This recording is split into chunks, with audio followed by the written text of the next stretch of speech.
அஸ்ஸலாமு அலைக்கும் வரஹ்மத்துல்லாஹ். எல்லா வல்ல அல்லாவின் அன்பும் மேலான கிருபையும் நமக்கெல்லாம் சேரட்டுமாக. அன்புக்குரிய அல்லாஹின் நல்லடியார்களே, இன்று நம்முடைய மனதில் ஆழத்தில் இருக்கும் ஒரு பெரும் இயக்கத்தை பற்றி பேசப் போகின்றோம். நம் வாழ்வில் கடுமையான வறுமையிலும் ஏழ்மையிலும் ஒரு நெருக்கடியான சூழலிலும் வாழ்ந்து கொண்டிருக்கின்றோம். எங்களுடைய நெருக்கடி நிலை மாற வேண்டும், நீங்க வேண்டும்.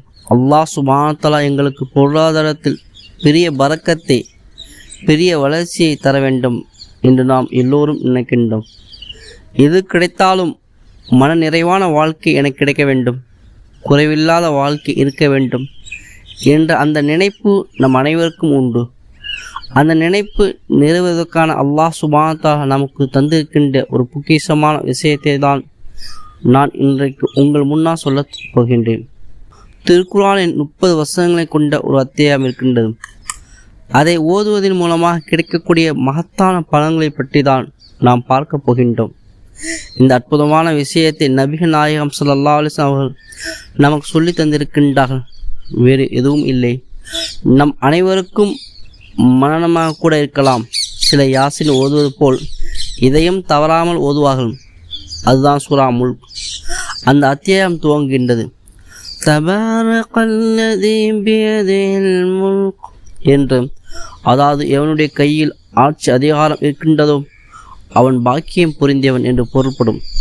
சரியாக 30 வசனங்களை கொண்டது இந்த சூறாவின் மகத்துவத்தை நீங்கள் உள்வாங்கிக் கொண்டால் நிச்சயமாக இதை நீங்கள் ஓதாமல் இருக்க மாட்டீர்கள்.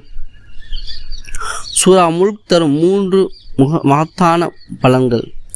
முதலாவது, நபிகள் நாயகம் ஸல்லல்லாஹு அலைஹி வஸல்லம் சொன்னார்கள், ஏழ்மை நீங்க வேண்டும் என்று நினைக்கக்கூடியவர்கள் வறுமையும் பஞ்சமும் தாண்டவம் ஆடிக்கொண்டிருக்கின்றது. எதை கை வைத்தாலும் நஷ்டம், எதுவுமே நிறைவான நிலை தரவில்லை என்ற நிலைப்பாட்டில் இருக்கக்கூடிய ஒவ்வொருவரும் உறங்க சொல்வதற்கு முன்னால் சூரா முல்கை ஓதிவிட்டு அல்லாஹ்விற்கு துவா செய்துவிட்டு படுங்கள். அல்லாஹ் சுப்ஹானஹு வ தஆலா உங்களுடைய காரியங்களை வெற்றியடை செய்வான். நீங்கள் எதிர்பார்க்கக்கூடிய பொருளாதாரத்தை அல்லாஹ் சுப்ஹானஹு வ தஆலா கொண்டு வந்து சேர்ப்பான். ஏழ்மையும் வறுமையும் அல்லாஹ் சுப்ஹானஹு வ தஆலா நீக்கி தருவான். இது சூரா முல்க் தரக்கூடிய மகத்தான பலன்கள் ஒன்று. இரண்டாவது, தொடர்ந்து ரசூலுல்லாஹி ஸல்லல்லாஹு அலைஹி வஸல்லம் சொன்னார்கள், இந்த சூறாவை நாம் தினமும் ஓதக்கூடிய வழக்கம் இருக்குமேனால் நாளை மறுமையில் இந்த சூறா அல்லாஹ்விடத்தில் நமக்காக மன்றாடுமாம். யா அல்லாஹ், இவர் என்னை தினமும் ஓதி வந்தார், எனவே இவரை நான் விட்டு தர மாட்டேன். இவரை நீ சொர்க்கத்துக்கே அனுப்பு என்று கடைசி வரை அவரை சொர்க்கத்துக்கு கொண்டு போய் சேர்க்கிறதுக்கு பிறகுதான் அது தன் நிலைக்கு வருமாம். அபுதாபில் வந்த ஒரு ஹதீஸ், குர்ஆனில் ஒரு சூறா இருக்கின்றது. அந்த 30 ஆயத்து அல்லாஹ்விடத்தில் அது மன்றாடும். அவருக்கு மன்னிப்பு கிடைக்கும் வரை, அவருடைய மன்னிப்பு பெறும் வரை அது விடவே விடாது. அல்லாஹ்விடத்தில் அது போராடி கொண்டே இருக்கும் என்று பெருமானார் ஸல்லல்லாஹு அலைஹி வஸல்லம் சொன்னார்கள். அப்படிப்பட்ட மகத்தான சூறா இது. மூன்றாவது முக்கியமான பலன் என்ன தெரியுமா? ரசூலுல்லாஹ் சொன்னார்கள், சூரா முல்கை தினசரி ஓதி வந்தால் இந்த துன்யாவுடைய வாழ்க்கையை பிறகு அடுத்து ஒரு வாழ்க்கை இருக்கின்றது. அதுதான் ஆலமே ஃபர்ஸக், மன்னரை வாழ்க்கை. அந்த மன்னரை வேதனை நாம் நினைத்து பார்க்க முடியாத கொடுமைகளை கொண்டது. ஆனால் தினசரி யார் சூரா முல்கை ஓதுகின்றாரோ இந்த சூரா அவரை அந்த மன்னரை வேதனை விட்டு தடுத்து நிறுத்தும். ரசூலுல்லாஹி ஸல்லல்லாஹு அலைஹி வஸல்லம் சொன்னார்கள், ஹில்மானி, அதாவது இதை தடுக்கும் கேடயம்.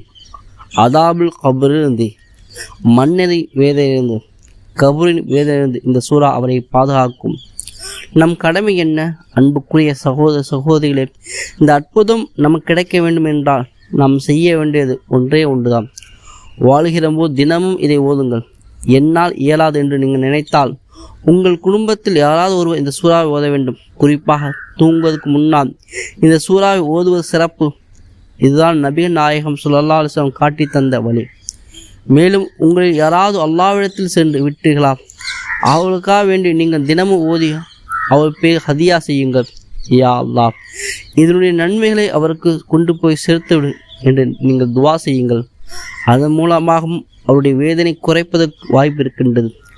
நாமும் நம் குடும்பமும் இதை பழக்கப்படுத்த வேண்டும். ஃபஜ்ர் தொழுதுவிட்டு யாசின் ஓதுவது, மஹ்ரிப் தொழுதுவிட்டு வாக்கியா ஓதுவது, இசா தொழுது முடித்த பிறகு சூரா முல்க் ஓதுவது என இவற்றை பிள்ளைகளுக்கு குடும்ப உறுப்பினருக்கு பழக்கப்படுத்தும் போது அது நம்முடைய வாழ்க்கையில் பரக்கத்தாக வழியாக மாறுகின்றது. வல்லல்லாஹ் சுப்ஹானஹு வ தஆலா இந்த மகத்தான சூறாவை நாம் பேணி பின்பற்றி நடக்கக்கூடிய தௌஃபீக்கை நம் யாவருக்கும் தந்தல் புரிவானாக. வாஹிதவானா அல்ஹம்துலில்லாஹி ரப்பில் ஆலமீன். மறக்காமல் சப்ஸ்கிரைப் செய்து கொள்ளுங்கள், பிறகு செய்யுங்கள்.